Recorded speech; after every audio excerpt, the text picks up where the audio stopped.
E, pô, você comentou rapidamente que gostaria de estar naqueles debates lá presidenciais. Você quis dizer para mediar, Não, para... para participar. Eu queria ter debatido com Luiz Inácio Lula da Silva, nosso atual presidente eleito. Eu adoraria ter debatido com ele. Ali ele ia ter Não na problema. condição de... Ou na condição de Na candidato? condição de que se eu fosse um candidato, entendeu? O que, que eu falaria para ele, como que eu conduziria aquele debate, com todo respeito ao nosso presidente, para quem eu tentei, vocês sabem que até postei vídeo e tal, Aham. eu gostaria que tivesse continuado, com todas as restrições que eu tenho a ele também. Eu tenho restrições aos dois, né? Por motivos diferentes. Né? O ex-presidente Jair Bolsonaro, uma pessoa que eu tive o prazer de conhecer pessoalmente, Ex-presidente decente, ano que vem. Esse ano ele ainda é futuro presidente. ex-presidente, nosso atual presidente, é uma pessoa séria e boa índole, gente boa, simples, só que esqueceu que foi eleito presidente de um país que é a segunda maior democracia do mundo, que tem 215 milhões de habitantes, que está entre a décima economia do mundo, e que faltou assumir em muitos momentos a liturgia do cargo. Entender o que é esse cara, que exemplo que ele era para as pessoas. Independentemente das besteiras faladas no passado. Se eu fosse ele, eu teria dito para todo mundo: gente, eu me arrependo de muita besteira que eu já falei no passado. A gente vive, cresce e aprende. E eu proporia a harmonia para o meu país e não a divisão do meu país. Porque em termos de entrega de governo, com ministérios, com economia, com tudo, foi muito bom, teve muita coisa boa. Nós tivemos ganhos incríveis, só que ninguém ficou sabendo. Porque um presidente que bate na mídia há 4 anos, como o Trump bateu também, dificilmente se reelege. Você não tem que bater na mídia, você tem que fazer as pazes com a mídia. Você não vai perder personalidade por isso. Você não vai perder a sua autenticidade por isso.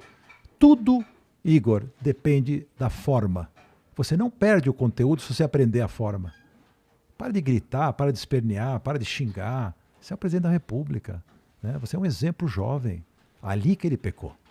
Porque a montagem do ministério foi maravilhosa, o não querer entrar no jogo. Ele quebrou um sistema difícil, corrupto, que nós vivíamos durante décadas nesse país, né? Com atitudes totalmente diferentes que os presidentes anteriores, em relação a não tem negociata com esse presidente. Eu conheço alguns ministros pessoalmente, e ele não pode nem ouvir falar quando alguém quer fazer algum tipo de negociata lá. Ele não dá espaço para isso. É que nem a mulher bonita que quer ser cantada, se ela não te dá espaço, você não vai chegar. O presidente não dava espaço para esse tipo de coisa. Ah, mas teve o toma lá da cá. Teve negociações que, se não fizerem, não aprova nada. Aí o país não anda. Isso ele teve que fazer, que é, vamos dizer, beneficiar o reduto de um ou de outro deputado e tal, para poder, o partido e tal, para poder ajudar e poder aprovar seus projetos. Mas, no geral, nesse lado da decência, né, foi um governo que fez o que tinha que fazer. Aí faltou, então, o presidente assumir esse papel e ele criou uma rejeição muito grande a ele mesmo. Se você analisar comigo, eu não ia falar tanto de política hoje, mas se você analisar comigo hoje, quem elegeu o presidente Jair Bolsonaro chama-se Luiz Inácio Lula da Silva. E o seu partido, principalmente o PT. A aversão era tão grande na época, tudo que foi feito por esse partido, que se você botasse essa batata frita candidato, ganhava. E nós tivemos o presidente batata frita lá. E o que acontece? O Jair Bolsonaro teve peito e coragem de assumir esse papel, que ninguém teve, e ele foi eleito. E depois, em 2022, quem elegeu Luiz Inácio Lula da Silva foi Jair Bolsonaro. Ele foi o maior cabo eleitoral que o Luiz Inácio Lula da Silva podia ter, com as atitudes dele, né, com a falta de jogo de cintura que um presidente tem que ter. Até que é uma falta de, assim, qualquer negócio, você tem o americano fala good guy, bad guy. O presidente da República não levanta uma placa escrita Globo lixo. Isso não é atitude de presidente. Se ele quer que alguém levante uma placa dessa porque ele não gosta da Rede Globo, põe outro cara para levantar a placa. Porque a placa era de um transeunte qualquer que estava no aeroporto esperando por ele. Você não faz isso. Então, assim, são certas atitudes que, na minha opinião, fizeram com que a gente perdesse. Eu digo porque eu não queria a volta do PT. Eu aceito, diferente de muitas pessoas que estão aí protestando, eu jamais vou protestar, porque considero a eleição legítima do jeito que foi. Não considero o jogo tão limpo. O TSE jogou um pouco a favor do outro candidato, mas não foi isso que tirou os 2 milhões de votos de diferença, até porque o presidente recuperou 4 milhões de votos. Ele mesmo, né? E é muito fogo amigo também, desnecessário, acabaram atrapalhando. E a gente vai ter que agora viver nessa incógnita. Porém, o que é bacana é que ele tem na mão 58 milhões de votos, apesar de que grande parte desses votos foram de pessoas que não querem o PT e não que apoiam ele, e tem aí uma oposição a ser feita para segurar aquele ímpeto petista de raiz que a gente não quer ver de volta. O Lula foi inteligente quando convidou Alckmin para ser vice, já mostrou um caminho menos esquerdista, né? E pelo que nós estamos vendo aí, se por acaso ele tiver essa serenidade de botar um ministério que não seja tão político, né, que seja um pouco mais técnico, ou então políticos que são, né, acima de qualquer suspeito, aí a gente vai ter eventualmente a torcida que nós temos é pelo Brasil, independente de quem é o presidente da República. O Brasil é maior do que esses indivíduos. Não pode personalizar tanto neles dois. Isso que é ruim, entendeu? Eu concordo muito. Eu gostaria muito que o Brasil tivesse projetos de país que independessem dessas pessoas. Concordo muito. Eles têm que ser a mola mestra que faz, o fio condutor que faz acontecer. Mas não pode cair tudo na persona dessas pessoas. É muita responsabilidade para eles. Nem são preparados para isso. O Lula é um político experiente, mas não é um administrador nem um gestor. Entendeu? Então ele precisa ter gente em volta dele que sejam bons gestores. O Jair Bolsonaro era um político experiente também, 30 anos, ele também nunca foi gestor de nada. Mas ele teve a inteligência de botar um ministro da Economia, que eu considero o melhor de todos da história do Brasil e um dos melhores do mundo, que é o Paulo Guedes. Colocou o ministro da Infraestrutura, nosso futuro governador, que era um espetáculo de profissional. Colocou a ministra Tereza Cristina na Agricultura, colocou gente, até o Marcos Pontes na ciência, um cara que tem um currículo invejável, gente decente, gente séria, gente trabalhadora. E isso mudou o resultado. Só que ninguém ficou sabendo, porque briga com a mídia, não anuncia, não fala, né? Ninguém.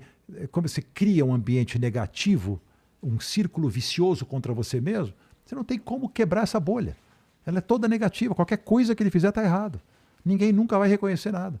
É lamentável, né? Foi muito melhor do que falam, mas eu dou muita razão às pessoas que criaram um antagonismo ao presidente pelas atitudes dele mesmo. Foi ele mesmo que fez isso. Tinha uma casca de banana no outro lado da rua, ele ia lá e pisava. Desnecessariamente. Porque o bom governo que acabou sendo o resultado final do que foi feito, em termos de economia, em termos de auxílio aos mais necessitados, ele mostra esses números. Os números são muito bons. Marco do saneamento, transposição de São Francisco, independência do Banco Central, reforma da Previdência. Uma série de coisas que aconteceram que mudaram o país. Privatização da Eletrobras. Sabe? Então, assim, um monte de coisa interessante, importante, que acabou sendo jogada fora por postura pessoal. Isso é uma pena. Se a postura pessoal fosse diferente, se ele se abrisse para todo mundo, quero governar para todos, não só para os bolsonaristas, vou governar para todo mundo. O brasileiro, ele é o povo independente da ideologia, do que ele pensa. Eu não vou desrespeitar a ideologia de esquerda só porque eu não concordo com ela. É um direito que o cara tem de ter a ideologia dele. É um direito que ele tem de pensar do jeito que ele quer. As pessoas ficam, porque é de esquerda, porque é de direita. Respeita. Entendeu? Então, é assim que tem que funcionar um país, né? É um mix de pessoas tentando remar para o mesmo lado, cada um com as suas ideias, ok? Infelizmente mas não é está assim. Todo mundo, idealmente, querendo a melhoria e o progresso do país, né? Idealmente. É o que deveria querer, né? É o que deveria querer. Agora é o seguinte, já foi. Vamos parar com essa loucura e vamos fazer esses caras que estão lá, faz uma oposição. Se tiver coisa errada, vai para a rua, não tem problema nenhum. Mas não deu nem tempo de ver se vai ter coisa errada. Não, já estão na rua. Porra. Querem questionar? Não dá para questionar. Eu vi um cara, eu não sei se você é o tipo de pessoa que fica recebendo videozinho no WhatsApp de... Muito. Eu vi um cara pendurado na frente de um caminhão. Eu vi também. O cara já estava na estrada, longe. Já não tá... Como é que esse cara voltou depois pro... Eu quero essa curiosidade. Como ele voltou pro protesto depois? A pé? Porra. Eu achei maravilhoso aquilo ali, cara. Débil mental, cara. Pelo amor de Deus. E outro que atropelou um monte de gente. Quer dizer, assim... Porra, isso eu não vi. Você não tem... Depois vai, veja. Tem um cara que atropela um monte, 2 em estado grave até. Nossa. Ele foi acuado ali, porque ele queria passar. Não deixaram passar e atropelou umas 15 pessoas. Totalmente desnecessário para o Brasil isso nesse momento. Não vai voltar atrás. As instituições são fortes. Elas têm que ser respeitadas. Eu fiquei super triste por um dia. Não porque eu fosse, já de novo, o grande admirador, né, do presidente. Para mim era a melhor opção de longe. Era o que tínhamos para o momento. E para mim venceu a pior opção. Entendeu? Voltou assim. Eu falo naquele meu vídeo uma coisa que eu acho muito importante. Exemplo, nós colocamos na presidência da República alguém que realmente, cujo partido e cujas pessoas comprovadamente foram desonestos com o Brasil, roubaram o Brasil. Então não é que, mas porque nós temos que respeitar as decisões jurídicas de um Supremo Tribunal Federal, sem dúvida nenhuma. Se teve vícios no julgamento e não foi justo o julgamento, ok, foi anulado por esse motivo. Que o juiz foi tendencioso, eu não considero tão assim, mas vamos aceitar que os juristas e os grandes membros do tribunal sabem o que estão falando. Ok, tá bom, então julga de novo. Não pode por causa da idade. Ok, mas não diga que foi inocentado. Foi anulado, ele não deve nada à justiça porque a justiça anulou o julgamento que foi considerado injusto, mas os atos que foram praticados, ninguém vai apagar. Os bilhões de reais que voltaram na real. Os outros todos, as delações que foram feitas por grandes empresários, tal, que estão inventando todas as histórias, tudo aconteceu debaixo do nariz dele, inclusive com a participação. Então, assim, é um exemplo ruim. Então eu posso fazer falcatrua que eu volto a ser presidente da República do meu país. Então, assim, eu até acho que o cara na idade dele, ok, já pagou o preço, já ficou 500 dias preso, vai curtir a vida com a sua esposa e tal, mas vai me presidir de novo o meu país para quê? Eu não queria isso mais, entendeu? Podia até ser outro candidato do partido dele que não tivesse história suja. Não tem problema o partido, eu não estou preocupado com o partido, estou preocupado em que o Brasil ande para frente com as suas próprias pernas, de forma decente, com gente que possa dar bons exemplos. E não com gente que está voltando. Atrás do presidente, no dia do discurso, estava aquele deputado da cueca. Na foto, isso é um deboche com a gente. Ele foi pego com $100 mil na cueca dentro do aeroporto.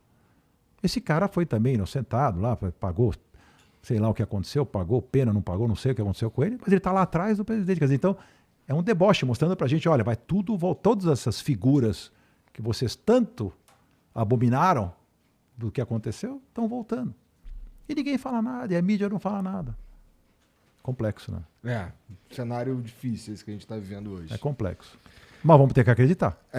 Eu não vou fazer nada para atrapalhar o governo do meu país, e eu quero que o Lula seja muito feliz no governo, porque meu país vai andar para frente. Eu não preciso concordar com ele para isso. A democracia é para isso. Nem com ele, nem... Agora, vou torcer para ele botar a melhor equipe econômica. Falaram que o Meirelles pode entrar. Vou adorar se o Meirelles entrar. Eles estavam dizendo em botar um político na fazenda. Não, põe um técnico na fazenda. Político põe na Casa Civil. Esse que vai fazer articulação política. Então, assim, se ele conseguir um ministério